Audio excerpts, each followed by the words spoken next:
I wanted to comment on the urban ministries. I've served there with a friend of mine, Beba Talupis, and we're in the food bank, and they do a fabulous job feeding so many people in their small kitchen. Their food bank, if you ever get a chance to donate your time there, it's so well worth it. I'll be brief. Philoptohos wanted to choose an outreach project that would touch our community. And we spoke to Firehouse Shelter, and they said, can you help us with our Thanksgiving meal? And I said, how can we help you? And their comment was, can you give us the food to cook that day? And I thought, what a fabulous way to show Thanksgiving love. So we took that upon ourselves, and we took it upon ourselves to offer it, open it to the church community. And we're supposed to feed 500 people. As of now, I think we've met our limit. So we are able to give them a beautiful meal for Thanksgiving Day for 500. And we had, thank you. Thank you. Thank you all for being so generous. Thank you for this outreach project to be fulfilled by the grace of God. But I also want to say we are still taking donations, because I know we have some overages at this point, and we're still taking them, even though paperwork may say we're not taking any more donations. If you'd like for today to donate, we are taking them up in the banquet hall. And any overages that we do have, in speaking to Firehouse Ministries and Don Lupo of the Birmingham Ministries, any overages are going to be held over, and we're going to feed them again in January. So if you would love to and you feel compelled to do that, we'd love to have your donation. Secondly, we are having a blood drive on the 2nd of December. As you all know, I'm passionate about blood drives. Some of you, or most of you know, I have a son named Alex, who is now 26, but when he was 4 months old, he was diagnosed with thalassemia major, which is a blood disorder, a genetic blood disorder, and he does not make healthy red cells. So from 6 months old, he was getting blood transfusions as his therapy.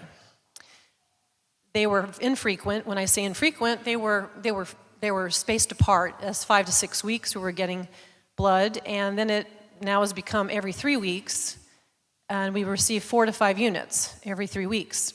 So you see my need and my passion about donations. If I see someone out wearing a t-shirt that's wearing that, that I've donated blood, I make sure I go out of my way to say thank you, because the kindness of strangers, my son is thriving and doing very, very well, again, by the grace of God.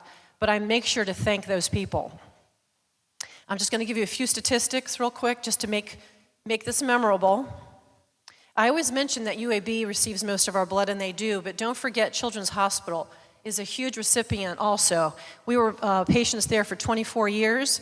I think they kept us a little longer because they liked us, but he did very, very well there. We are blessed to have that institution, that building, that hospital. It is fabulous. But a huge amount of our blood donation goes to Children's Hospital. So think of children, if that's a way to make you and motivate you. Every 2 seconds, someone needs blood. So by the time I finish this sentence, someone needs it.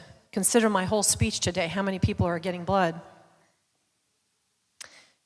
With that, America right now faces the largest blood shortage in a generation. We're not giving like we used to. It used to be part of how we lived. That older generation is starting to pass away. And we're trying to instill in the new generation, how important it is. And you know, probably from me repeating this, every donation saves 3 lives. 3 blood products come from 1 donation. Red cells being one of the byproducts, or blood products, has a shelf life of 42 days. A hospital needs to maintain a week's worth of donated blood, but it is common now for them to only carry 2 days worth of blood supply. I always do this because I think it's a visual thing and I learn visually. If we are 100 people here and 60 of you are only 60% or 60 of you are eligible to donate your blood. The others have issues with health, medications, that kind of thing. So 60 people over here are able to donate. But out of the 60 that are here, the 3 right here are the only ones that donate. 3% of the population donates for 100% of us, which is not sustainable, obviously. I just want to impose upon you the importance, because sometimes we're not touched by it unless a family or a friend is in need.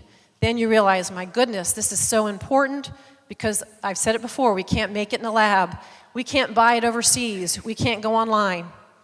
So it's imperative that we give. There's a saying for Red Cross always says, give the gift of life. At Children's Hospital, the saying was, give the gift of growing up. December the 2nd, our blood drive from 11 to 4 in the banquet hall. I hope to see some of you there. Thank you.